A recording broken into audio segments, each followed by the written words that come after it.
Bonjour à tous. Donc, je vais commencer par partager l'écran, n'est-ce pas? Alors, donc c'est parti. Donc, en effet, ce matin, on s'est réparti les tâches autour de la sclérose en plaques et je vous propose de commencer par, en effet, une overview de ce que nous connaissons aujourd'hui, de ce que nous avons en hypothèse dans la compréhension de la pathologie et comment, cliniciens aujourd'hui, nous sommes régis. Alors, rapidement, les liens d'intérêt pour cette Alors, présentation. Hélène, est-ce que tu peux passer éventuellement en plein écran si tu arrives? À moins que tu sois en plein écran pour toi? Ah oui, pardon. Euh, Là, c'est en plein écran? Ouais, c'est parfait là, merci. Ah, voilà. Donc, sur cette carte, vous voyez un peu le jeu de prévalence de cette pathologie. Pathologie qui touche les sujets jeunes. Alors, jeune veut dire que la pathologie commence en général entre 20 et 40 ans, hein, va être très féminine, avec un sexe ratio aujourd'hui qui est de 3/1 et qui correspond à une pathologie cumulative sur le plan neurologique dans le temps, comme on va le voir, et avec un impact physique, sensoriel, moteur, mais également cognitif. Et parce que ça touche des sujets jeunes, cela va avoir un impact social et économique sur la qualité de vie du patient. Donc, la prévalence est variable sur la planisphère, variant de 50 à 300 pour 100 000 habitants. Et vous voyez sur cette planisphère que les prévalences les plus hautes sont plutôt dans la partie américaine du Nord, européenne également, et également australienne. On parlera donc de gradient, pôle-équateur. Plus on s'éloigne de l'équateur, plus on a de cas de sclérose en plaques. Alors, c'est une pathologie qui est dite multifactorielle, avec des facteurs de susceptibilité génétique au moins connus de longue date, centrés sur les gènes d'histocompatibilité appelés HLA-DR B11501, mais qui sont associés à des facteurs de risque environnementaux sur lesquels nous reviendrons, le BV, le tabagisme, mais également l'hypovitaminose D.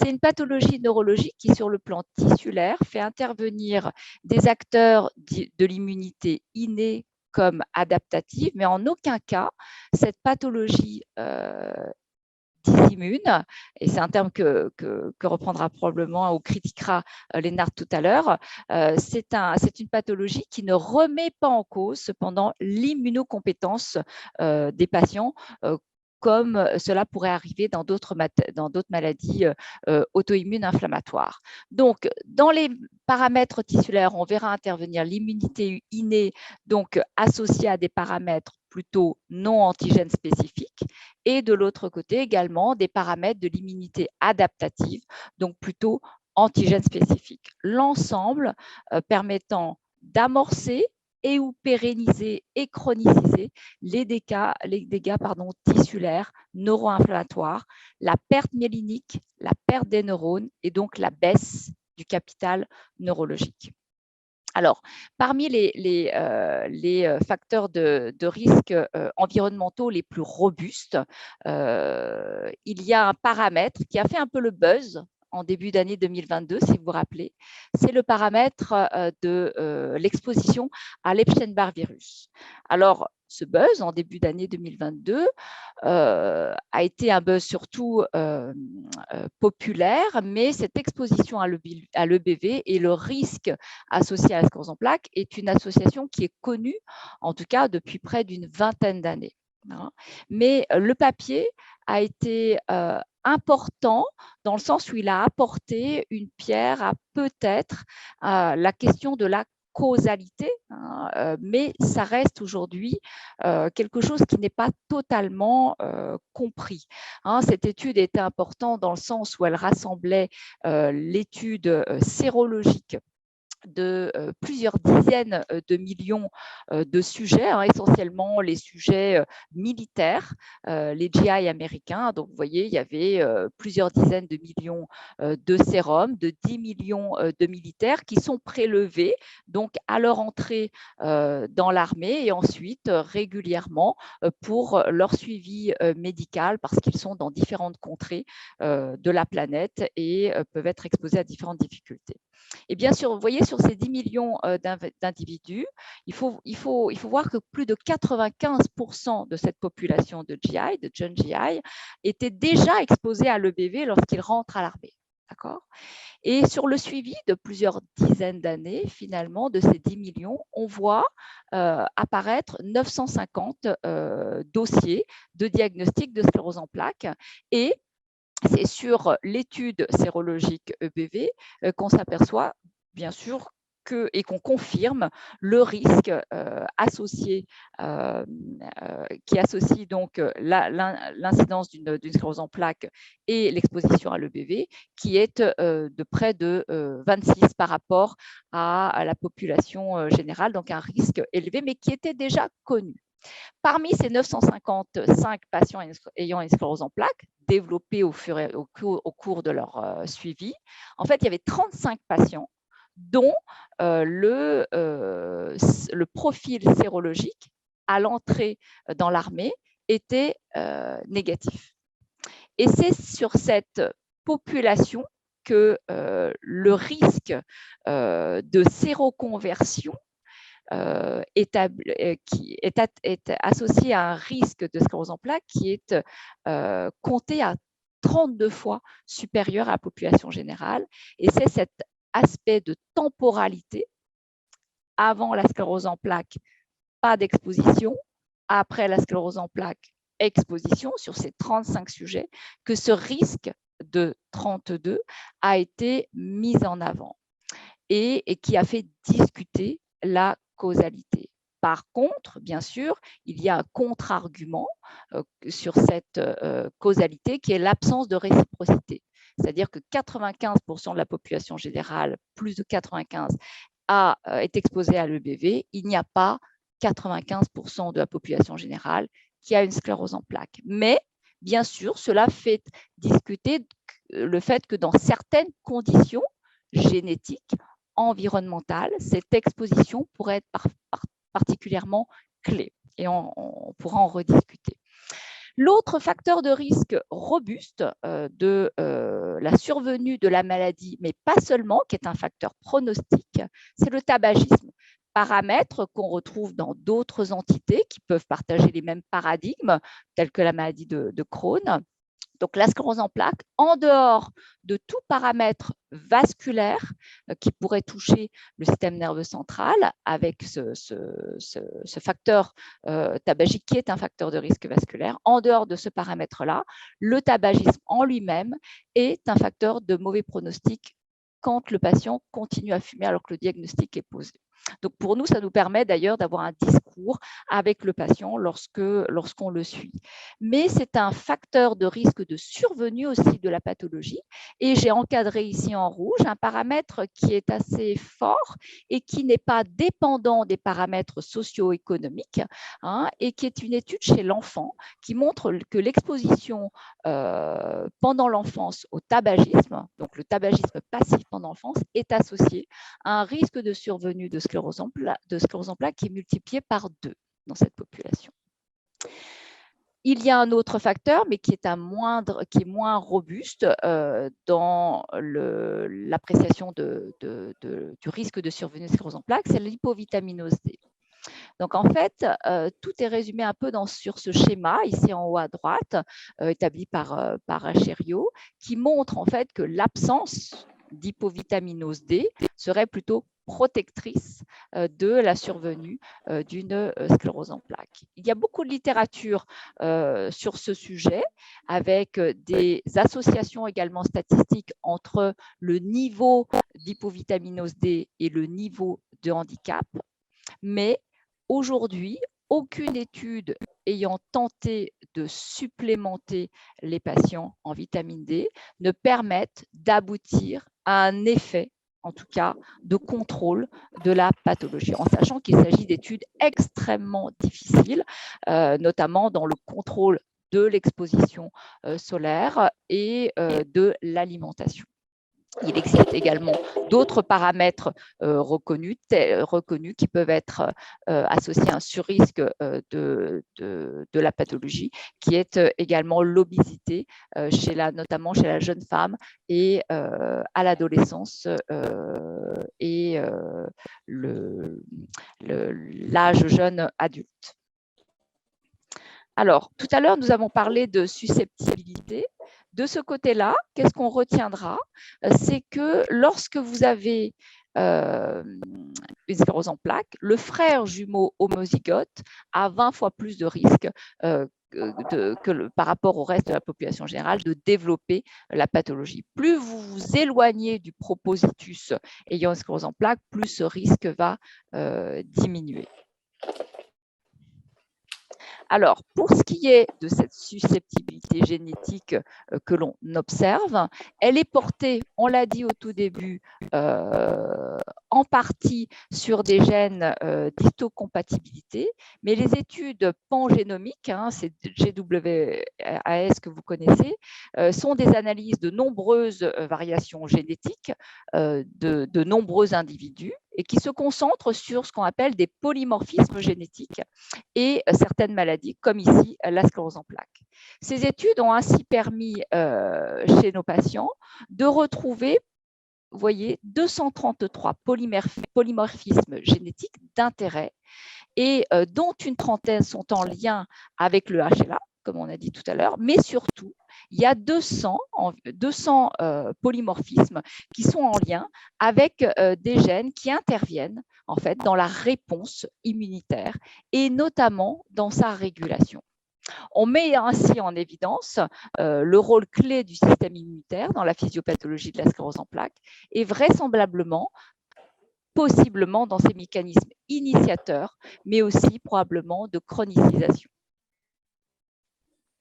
Alors, si on met tout ça sur table, on ne réussit pas forcément aujourd'hui à établir une vraie chaîne avec, si vous voulez, tous les paramètres environnementaux qui pourraient déclencher une réaction immune sur un terrain de susceptibilité génétique.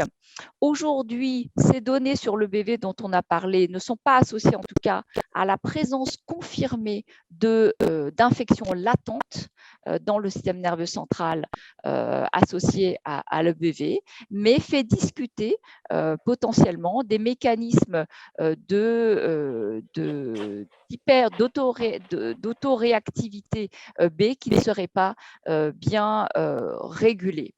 En tout cas, cette mécanistique reste à préciser dans sa chronologie et en tout cas, elle aboutit à des mécanismes lésionnels qui, ici en haut à droite, vous montrent la poursuite des dommages tissulaires associés à un handicap chez le patient, le handicap étant retrouvé sur cette échelle qu'on appelle EDSS.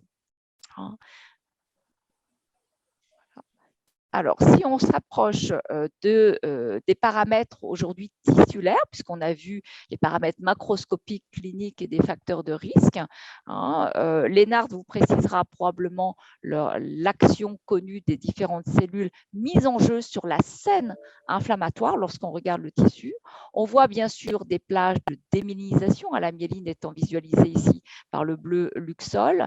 La lésion caractéristique de la sclérose en plaques étant la plaque, qui correspond à cet amas de cellules inflammatoires mononucléées autour d'un vaisseau. Ces cellules mononucléées correspondent pour leur grande majorité à des macrophages et ensuite à des lymphocytes T, plutôt TCD8 lorsqu'on s'enfonce dans le parenchyme cérébral, plus proche de l'entrée des vaisseaux, plutôt des CD4. On retrouve un peu plus rarement, enfin en tout cas en nombre moindre, des dépôts de lymphocytes B et également d'immunoglobulines. Et lorsqu'on regarde la structure du tissu, on voit bien sûr des axones qui sont dénudés, démyélinisés et qui peuvent rompre. Alors, sur cette scène de crime, j'allais dire, quelles pouvaient être les cibles. Alors, de très longue date, étant donné les macrophages et les lymphocytes notamment retrouvés de façon prépondérante autour des vaisseaux, il a longtemps été pensé que la sclérose en plaques était un modèle T auto-immun.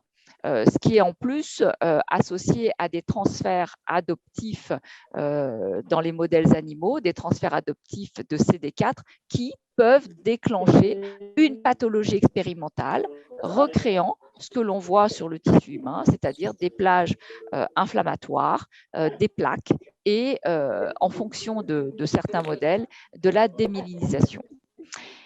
On retrouve également dans le LCR de nos patients des lymphocytes T de façon prédominante dans le LCR. On a souvent une méningite lymphocytaire aseptique. Il est démontré par ailleurs chez l'animal comme chez le patient une altération des fonctions T régulatrices. Cependant, on n'arrive pas à retrouver forcément une dominance spécifique T. Les immunothérapies aujourd'hui dans la sclérose en plaques touchent de façon large le système immunitaire adaptatif, également les lymphocytes T, mais lorsqu'on utilise des thérapeutiques qui visent essentiellement les lymphocytes T, eh bien on s'est retrouvé il y a de nombreuses années en échec de contrôle de l'inflammation. Si on regarde maintenant le côté B. Alors, le côté B, qu'est-ce qu'on a? Alors, on a dit que c'était une population qui était plutôt rarement retrouvée, enfin moins fréquemment retrouvée dans les infiltrats inflammatoires. Dans la ponction lombaire, aujourd'hui et maintenant de longue date, la présence de bandes oligoclonales est un paramètre indépendant de ce que nous voyons en IRM pour dire que le patient va faire d'autres poussées. Donc aujourd'hui, la présence de bandes oligoclonales dans le LCR fait partie des critères diagnostiques. Dans les différents motifs histologiques, on en a parlé tout à l'heure encore, le plus souvent, notamment dans les formes rémitantes qui ont pu parfois être biopsiées parce que les patients faisaient parfois des formes tumorales, on voit des dépôts d'immunoglobulines. Plus intéressant, au fur et à mesure du temps chez un patient, et notamment dans les formes progressives, on voit se former des amas de cellules B, mais pas que, avec des lymphocytes également, pour former des follicules ectopiques qu'on appellera tertiaires et qui sont proches des méninges. Donc, comparativement aux lymphocytes T, l'infiltration des lymphocytes B dans le système nerveux central varie avec la progression de la maladie et le nombre de cellules plasmocytaires augmente avec l'âge et les formes progressives. Donc, peut-être faut-il chercher de ce côté. Alors, ça a été un peu fait, vous voyez, et on a retrouvé parfois, on s'est intéressé à certaines autoréactivité anticorps, les anti-MOG, les anti-neurofacéines, anti-contactines, anti-KIR4. Alors, tout ça est assez controversé et ne s'est pas forcément vérifié. À la différence d'autres pathologies comme la myasthénie auto-immune, la maladie de De Vick associée aux anticorps anti-aquaporine 4, certaines encéphalites auto-immunes, qu'elles soient paranéoplasiques ou auto-immunes strictement. Ici, dans la sclérose en plaques, il n'y a pas de cible, en tout cas antigénique, qui soit associée à un anticorps clair et clairement défini. Les anti-KIR4, ils n'ont pas été confirmés. Les anti-MOG, on en reparlera plus tard, mais ils ont été discutés à un moment donné où ces anti-MOG étaient testés avec des méthodes ELISA qui étaient associées donc à la détection d'une molécule qui n'était pas forcément celle qui était d'intérêt parce que ces techniques dénaturent les protéines. Les antineurofacines et anticontactines sont retrouvées dans des pathologies aujourd'hui qui ne sont pas la sclérose en plaques, mais qui sont des atteintes de type polyradiculonévrite chronique associées à des atteintes centrales. Donc, ce n'est pas de la sclérose en plaques. Mais voilà, aujourd'hui, on ne retrouve pas d'auto-anticorps spécifiques humoraux. Alors, en revanche, la meilleure preuve d'une action des lymphocytes B, c'est de les dépléter. Et quand on les déplète, contrairement à l'action anti-T dont on a parlé tout à l'heure, qui pouvait paraître décevante, ici, d'être anti-B est particulièrement efficace dans le contrôle anti-inflammatoire de la sclérose en plaques. Alors, quand on avance dans le temps, qu'est-ce qu'on fait de la progression?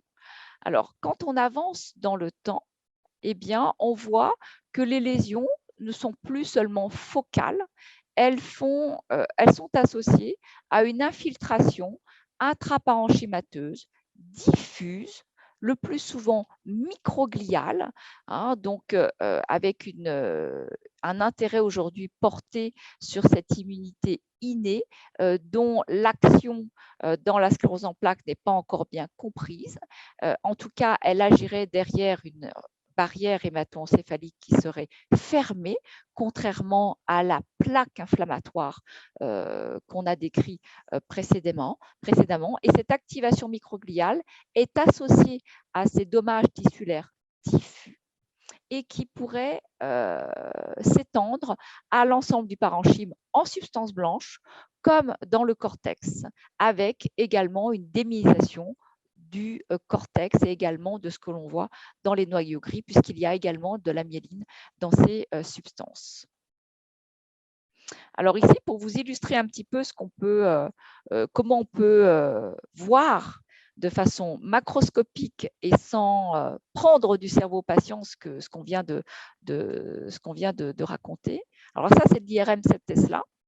Hein, et chez un patient avec un suivi, vous voyez, sur plusieurs mois.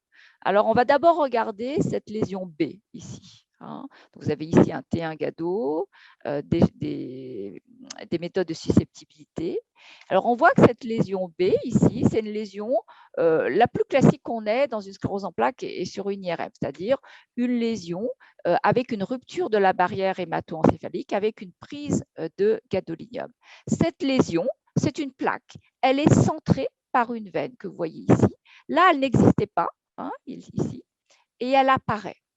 Elle apparaît, il y a une rupture de barrière, et dans le temps, la barrière va se refermer, vous voyez ici, la lésion s'atténue, en tout cas en volume, et puis ensuite, elle reste bien sûr centrée sur une veine, et on va voir apparaître un arc ferromagnétique qui correspondra à des macrophages, mais la barrière s'est refermée, et on voit ici que cette lésion s'est un peu réduite en termes de surface.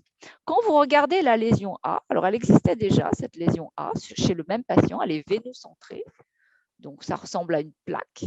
Par contre, vous voyez qu'elle grossit. Elle grossit, et contrairement à la lésion B, il n'y a pas de rupture de barrière, il n'y a pas de prise de GADO. Hein, mais par contre, vous voyez apparaître un petit anneau paramagnétique qui peut correspondre en tout cas, hein, à des macrophages. Et ça va s'étendre. D'accord ? Donc, il y a deux types de lésions. Il y a quelque chose qui se passe avec la rupture de barrière et d'autres choses derrière une barrière fermée qui a l'air d'être plus associée probablement à une microglie activée et qui aujourd'hui n'est pas totalement comprise et en tout cas qui peut s'étendre. En dehors de à côté et conséquences de ces phénomènes inflammatoires, on va parler dans les suites, pour expliquer les dommages tissulaires, d'anoxie tissulaire, d'anoxie neuronale, l'anoxie dite virtuelle. Donc, vous voyez ici dans la lésion et ici dans une partie non lésée, donc une substance blanche d'apparence normale.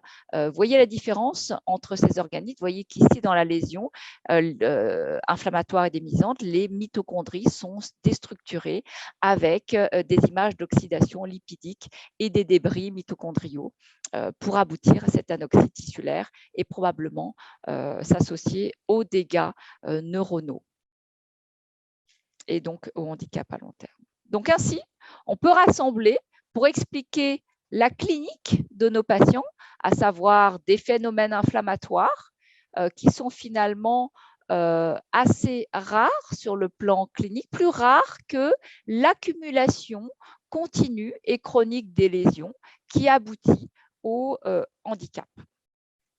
Mais avec donc différents paramètres qu'on a mis en place et un chaînage qui aujourd'hui est incertain dans ces mécanismes initiateurs, même si on a quelques hypothèses sur la susceptibilité génétique. On a vu des polymorphismes génétiques qui permettraient une dysrégulation immunitaire avec des facteurs environnementaux qui pourraient déclencher une cascade d'événements tissulaires et donc chroniques.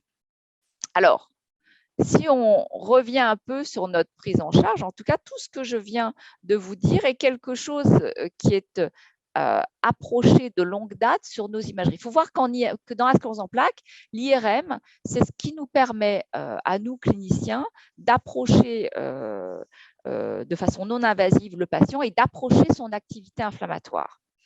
Et l'IRM est notre paire de lunettes. C'est-à-dire qu'avec notre clinique, on est myope. Il faut voir qu'on a des patients qui sont jeunes, avec un capital neurologique qui est important et avec une pathologie qui est inflammatoire, mais pas forcément déstructurante initialement, contrairement à la maladie de De Vic, par exemple. Et donc, l'imagerie est en avance. Qu'est-ce qu'on voit sur cette diapositive?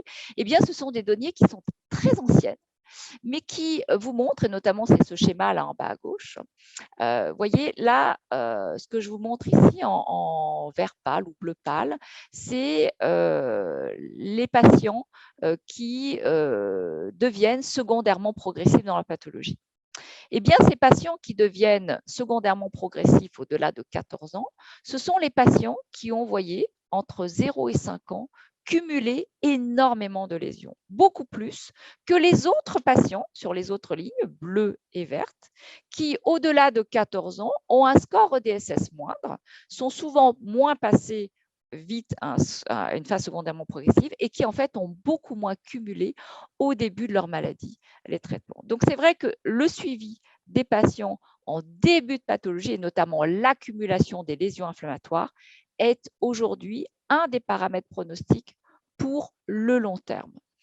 Au-delà de 14 ans, au-delà de la dizaine, 14 ou 14 ans environ, l'accumulation lésionnelle T2 n'est plus suffisante pour expliquer l'accumulation du handicap. Parce que quand on parle de charge lésionnelle T2, on parle de démyélisation, de plaques inflammatoires, mais on ne compte pas la perte neuronale, forcément, pas l'atrophie cérébrale qui va s'engranger.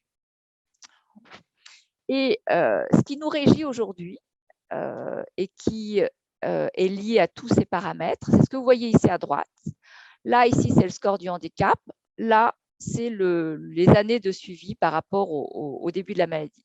Vous voyez qu'en gros, dès qu'on arrive à un score ODSS à 3, alors 3, un patient à 3, il est encore ambulatoire. Il peut avoir une gêne significative sur soit la vue, soit les urines, soit la marche et l'équilibre, mais il est ambulatoire. Il est debout toute la journée. Mais quand on arrive à ce paramètre-là de handicap, qui est modéré, eh bien, vous voyez qu'après, l'évolution du handicap, elle a l'air complètement parallèle, comme insensible à toute prise en charge. Donc, en gros, là où on doit agir, c'est entre 0 et 3. Et plus on met de temps à arriver à 3, mieux c'est pour le patient.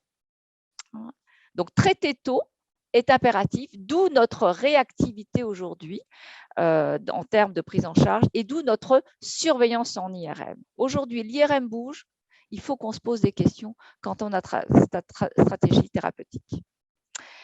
Alors, voilà un petit peu les différentes thérapeutiques auxquelles on a accès. Alors aujourd'hui, on a une douzaine de thérapeutiques, toutes ciblant le système immunitaire et avec deux philosophies de thérapie, soit l'escalade thérapeutique, soit une méthode d'induction, c'est-à-dire avec des produits ayant un effet biologique rémanent. Aujourd'hui, ce sont deux philosophies de thérapeutique qui datent. Aujourd'hui, apparaît une autre philosophie qui est de faire une escalade, mais d'emblée à un niveau dit de haute efficacité, c'est-à-dire dès ce niveau ici, des anti-CD20 par exemple, ou du natalizumab. Voilà, ce sont les questions actuelles. Et alors, est-ce que ces traitements anti-inflammatoires ont un impact au long cours sur la progression? Alors ici, je vous montre les courbes de l'étude Oratorio qui démontre que l'ocrelizumab, un anti-CD20, a un effet statistiquement significatif sur le contrôle du handicap. C'est la première fois à cette époque qu'un produit anti-inflammatoire a une action dans les formes progressives primaires, qui sont des formes beaucoup moins inflammatoires de façon focale. Et donc, vous voyez qu'il y a un impact entre la prise en charge anti-inflammatoire et le cumul de handicap. Les questions aujourd'hui résolues dans la sclérose en plaques restent bien sûr de comprendre vraiment l'enchaînement de la cascade initiatrice. Pourquoi? Pour essayer encore d'agir précocement. Quels sont enfin pour les patients qui ont démarré la pathologie les mécanismes de pérennisation de l'inflammation? Sont-ils accessibles aux thérapeutiques que l'on met en place? Dans ce cas, pourquoi quand on arrive à un EDSS-A3, cela se poursuit? Est-ce que la dégénérescence est indépendante? Ensuite, ce sont des questions aujourd'hui non résolues. Quels sont les mécanismes véritables de la progression? Comment intervient la microglie? Comment enfin réparer? Ça, aujourd'hui, les thérapeutiques neuroprotectrices ne font pas preuve, en tout cas, d'impact clinique évident. Et enfin, parce que ces thérapeutiques aujourd'hui mises en place et mises en route depuis plus de 20 ans chez nos patients et qui permettent de les contrôler, qui leur permettent d'être debout, de venir à l'hôpital, se faire traiter et repartir dans leur vie, quand ils vieillissent, est-ce qu'il y a une immunosénescence qui intéresse la sclérose en plaques et qui permettrait une désescalade? Voilà un petit peu nos questions irrésolues concernant la sclérose en plaques. Alors, rapidement, parce que nous allons en parler également avec Lénart, quels sont aujourd'hui les principaux diagnostics différentiels de la sclérose en plaques et qui nous font réfléchir également sur notre pathologie? Alors, je vais simplement parler de la neuromyélite optique de De Vic associée aux anticorps anti-aquaporine 4 et de ce que nous appelons aujourd'hui la MOGAD, la MOG auto-immune MOG Associated Autoimmune Disease, donc c'est la maladie associée à des anticorps anti-MOG. Tout ça, il y a 20 ans, on pensait que tout n'était pas connu. Il y a 20 ans, on voyait une sclérose en plaques et avec parfois des entités un peu extrêmes, différentes, dramatiques, comme ce qu'on appellera aujourd'hui la NMO-SD, donc les spectres de la neuromyélite optique et qui en fait était associé à des anticorps anti-aquaporine 4 avec des pathologies délabrantes sur le plan tissulaire, avec des poussées qui entraînent du handicap immédiat, ce qui n'est pas le cas forcément avec les scléroses en plaques, et puis parfois des pathologies récurrentes, optico-spinales également, et qui pouvaient être moins délabrantes. Voilà. Donc l'anticorps anti-aquaporine 4, c'est le point clé de la NMOSD. Donc l'aquaporine 4 est une protéine d'eau ubiquitaire, mais dont certaines isoformes sont essentiellement présentes sur les pieds astrocytaires du système nerveux central, pieds astrocytaires qui tapissent l'épindyme et qui sont associés donc à une autoréactivité pathologique, les anticorps anti-aquaporine 4 qui sont présentes dans le sérum, mais qui ne vont pas être délétères sur les protéines aquaporine 4 qui se trouvent sur le rein, le placenta et sur d'autres parties de notre organisme. C'est donc une astrocytopathie, la neuromyélite optique de De Vic, une astrocytopathie associée à des anticorps anti-aquaporine 4 qui vont être associés à un environnement inflammatoire particulièrement important avec des taux d'IL6 extrêmement élevés et des dégâts tissulaires et une démyélinisation qui n'est pas le point clé en fait, qui est simplement de destruction secondaire. À côté de ça, l'antimog, donc la MOG est une protéine de myéline qui va se retrouver essentiellement dans le système nerveux central. Lennart nous en parlera un petit peu plus. Et cette pathologie liée à des anticorps anti-MOG semble être pseudo-NMO, avec une entité clinique qui est très optico-spinale, mais qui est beaucoup moins délabrante. Et ici, vous avez l'historique. Je vous ai mis l'historique un petit peu donc de cette première partie jusqu'en 99, où la maladie de Vick semble, sur le plan tissulaire, tellement destructrice par rapport à sclérose en plaques que c'est probablement différent. Le point clé, c'est la découverte dès 2006 de l'aquaporine 4 et des anticorps anti-aquaporine 4, de la description des critères de la maladie qui vont se modifier dans le temps et qui vont faire roi cet anticorps anti-aquaporine 4 dès 2015, mais avec l'existence tout de même largement reconnue d'une entité NMO-like sans anticorps anti-aquaporine 4, et la moitié d'entre eux, en fait, sont associés à des anticorps anti-MOG qu'on commencera à tester vers 2016 environ. Alors, la maladie anti-aquaporine 4, on en a parlé un petit peu, c'est très rare, 1 pour 100 000 habitants, avec une prise en charge qui est urgente en fait. Urgente parce que le handicap est associé directement à la poussée et la nécessité également de penser en urgence à ne plus faire de poussée. Donc, à la fois, il y a la prise en charge de l'aigu, et en même temps penser à une action de fond qui sera aujourd'hui centrée sur une action essentiellement anti-humorale. Aujourd'hui, les questions irrésolues concernant cette entité anti-aquaporine 4 est bien sûr de savoir réparer également et de prendre en compte le problème des patients qui sont séronégatifs. Une petite partie, en effet, sont des anti-MOG, on l'a dit, mais l'autre partie correspond à des pathologies délabrantes et pour lesquelles, optico-spinales, et pour lesquelles on n'a pas d'anticorps.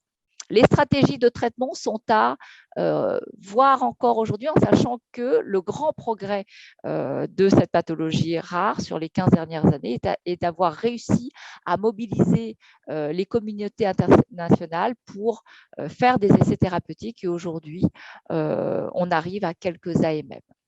Et bien sûr, pour ces patients qui ont des traitements au long cours, également parmi les questions irrésolues, la désescalade. Pour les anti-MOG, rapidement, juste ici, ce tableau qui vous montre que l'anti-MOG, les patients ayant des anticorps anti-MOG ont un tableau très optico-spinal, mais j'allais dire très optique. Vous voyez, 62% font des névrites optiques. Que le sexe ratio n'est pas du tout aussi féminin que dans la sclérose en plaques, 3 pour 1. Dans l'aquaporinopathie, c'est 8 femmes pour un homme ou 7 femmes pour un homme. Dans la MOG, c'est plutôt plus équilibré. Et vous voyez que la séquelle, donc le score DSS, le score du handicap dans la pathologie anti-MOG, est beaucoup moindre, 1,5 par rapport à presque 6 pour les anti-aquaporines. Alors, les anti-MOG sont présents chez les enfants sans que ce soit forcément des MOGAD, donc ça fait partie des questions irrésolues nombreuses, la spécificité de ces anti-MOG chez l'enfant. Aujourd'hui, il n'y a pas de critères de maladie pour la MOGAD, mais c'est en train d'être écrit. Et tout repose sur le dosage des anticorps anti-MOG. Ici à gauche, c'est une étude qui est assez récente, mais qui montrait deux études, deux méthodes cellulaires de cytométrie sur cellules vivantes, qui sont les repères clés, et que nous faisons ici à Lyon également, et une technique utilisant une cytométrie, mais c'est des cellules fixées, qui est aujourd'hui utilisée, et notamment on l'utilise ici à Lille également, mais qui peut poser parfois quelques problèmes de sensibilité comme de spécificité dans les deux cas. Donc aujourd'hui, les critères de MOGAD ne sont pas résolus en raison de l'aspect critique de ces anticorps. Quelle est la prise en charge aiguë et chronique de l'anti-MOG? c'est pas tout à fait résolu. Alors, comme ça ressemble, le plus difficile, c'est la première poussée. Comme ça ressemble beaucoup à une NMO, on a habituellement, lors des premières poussées, parce qu'on n'a pas l'anticorps, une certaine agressivité. En tout cas, c'est très corticosensible, un peu comme une granulomatose. Et on a un souci sur cette modalité qui est très optique, c'est l'appréciation du handicap visuel. Enfin, comment est pathogène l'antimog? Parce qu'il est moins déstructurant. Dans les lésions dans les rares publications de lésions tissulaires de ces antimogs, on a des lésions qui sont décrites assez proches des adèmes, plutôt avec de l'œdème et une déminisation. Et enfin, que veulent dire les antimogs dans le LCR quand ils sont négatifs dans le sang? Là aussi, ce n'est pas résolu.